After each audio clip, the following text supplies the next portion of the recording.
हाय, श्री स्वामी समर्थ सर्वांना. आज ना अशी सिंपलशी मस्त थाळी बनवणार आहे.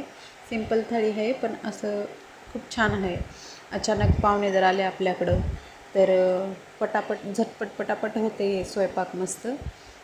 तर चला आपण सुरुवात करूया. तर त्यासाठी मी इथं ना सर्वात अगोदर भात बनवते. तर त्यासाठी मी इथं पातेलं घेतलं आहे, त्याच्यामध्ये 1.5 ग्लास पाणी टाकलं आहे आणि स्वच्छ तांदूळ धुवून भात शिजायला टाकला आहे. मीठ आणि तेल टाकलं आहे थोडंसं आणि आपला भात शिजायला टाकला आहे. बघा, भात आपला तयार पण होईल. त्याच्यानंतर इथं एका साईडला मी वरण लावते. तर वरण लावण्यासाठी मी 1.5-2 ग्लास पाणी टाकलं आहे. त्याच्यामध्ये 1 हिरवी मिरची कट करून, अर्धा टोमॅटो आणि तूर डाळ स्वच्छ धुवून टाकली. तेल टाकलं, जरासं हळद टाकायची आणि तूर डाळ शिजायला घालायची. 2-3 शिट्ट्या. माझी तूर डाळ तर माझी 2च शिट्ट्यात शिजते. माझी खूप पटकन शिजते माझी तूर डाळ, गावाकडची आहे. आणि त्याच कुकरमध्ये मी काय केलं, झटपट आपलं छोले पुरी बनवायची आहे. तर मी काळा चणा पटकन कुकरमध्ये लावून घेतला आहे. तर दालचिनीचा तुकडा आणि तेजपत्ता टाकून आणि मी रातभर भिजत घातलेले काळा चणा तो पण शिजवून घेतला आहे कुकरमध्ये पटकन. आणि इथं मी परत पातेल्यामध्ये तेल टाकलं आहे वरणाला फोडणी देण्यासाठी. तर तेलामध्ये मोहरी घातली. त्याच्यानंतर थोडासा लसूण ठेचून टाकायचा, 3-4 पाकळ्या लसूण ठेचून टाकायचा. जिरं थोडंसं, कढीपत्त्याची पानं टाकायची. आणि मी ना हळद ना शिजतानाच घातली होती, थोडी एक्स्ट्रा पडली होती माझ्याकडून, त्याच्यामुळं मी इथं तेलात टाकत नाही. काय ना जास्त हळद झाल्यामुळं ना मग वरण उग्गीर लागतं आहे. तर त्याच्यामुळे मी इथं तेलात टाकली नाही. आणि हिंग पण टाकू शकता तुम्ही, पण आम्ही हिंग वापरत नाही फोडणीमध्ये. त्याच्यामुळं आमच्या मिस्टरांना प्रॉब्लेम आहे, त्याच्यामुळं मी हिंग वापरत नाही. तुम्ही टाकू शकता तुमच्या आवडीनुसार. इथं आपलं वरण शिजलेलं टाकून द्यायचं आणि चवीनुसार मीठ टाकायचं आणि खूप सारी कोथिंबीर टाकून 2 उकळी येऊ द्यायची आणि साईडला घेऊन घ्यायचं. इथं आपला वरण भात तयार आहे. आता त्याच्यानंतर तो चणा आपण शिजायला घातला होता ना साईडला, त्याचं वाटण करायचं. तर त्याचं वाटण करण्यासाठी मी इथं एक मिडियम साईजचा कांदा घेतला आहे. तो कांदा लालसर भाजून घ्यायचा जरासा. 3-4 काजूचे तुकडे, काजू आणि एक थोडासा आल्याचा तुकडा, 5-7 लसणाच्या पाकळ्या, थोडीशी कोथिंबीर, अर्धा कट केलेला टोमॅटो. हे सर्व नॉर्मल असं हलकंसं भाजून घ्यायचं आपल्याला.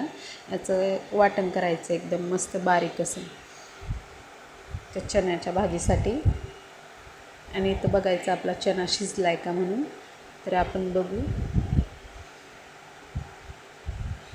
हे बघा, चणा पण आपला ऑलमोस्ट शिजलेला आहे, असं मस्त असं मऊ.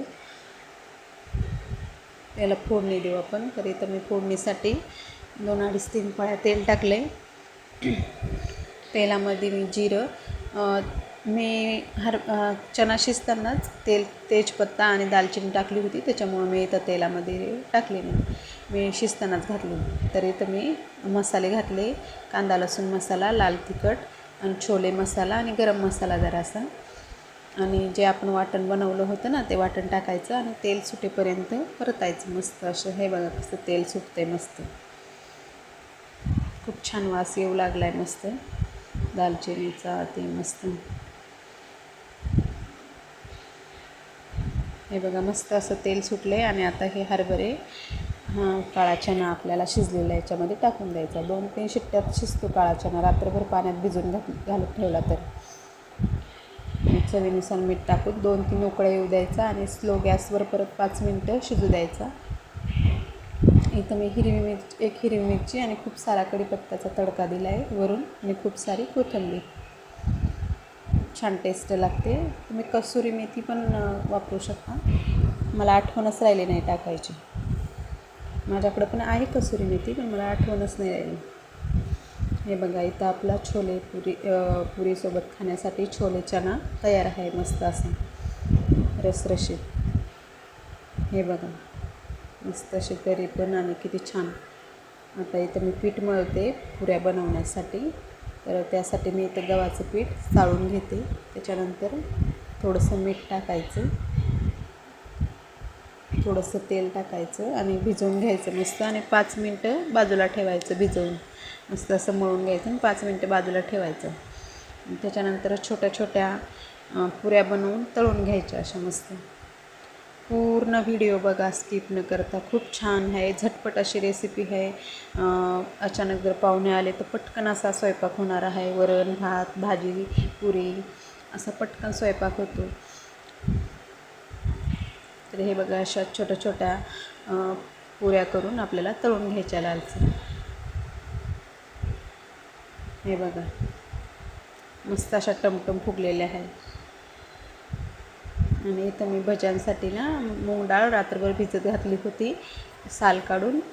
तर ती पण आपल्याला मिक्सरमध्ये बारीक करून घ्यायची आहे भजे करण्यासाठी. तर त्यासाठी मी 3-4 हिरवी मिरची, एक आल्याचा तुकडा आणि 10-15 लसणाच्या पाकळ्या, हे सर्व याच्यातच वाटून घ्यायचं आहे आपल्याला. खूप सारी कोथिंबीर, चवीनुसार मीठ याचं वाटण करून घ्यायचं आहे असं मस्त बारीक. खूप छान लागतात मुगा डाळीचे भजे. बेसनपिठापेक्षा खूप छान लागतं मुगा डाळीचे, मस्त टेस्टी लागतं. इथं एका पातेल्यात मी काढून घेते.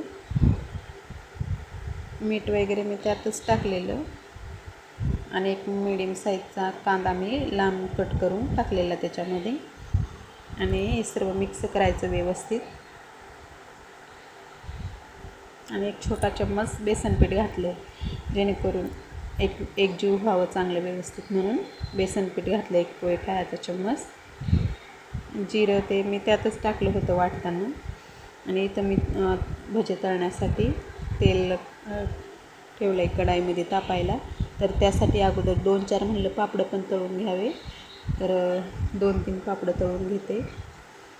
तेल आपलं ऑलमोस्ट गरम झालेलं आहे. तर त्याच्यानंतर पापडं तळून घ्यायचे आणि त्याच तेलामध्ये भजे पण तळून घ्यायचे. खूप छान लागतात मुगा डाळीचे भजे.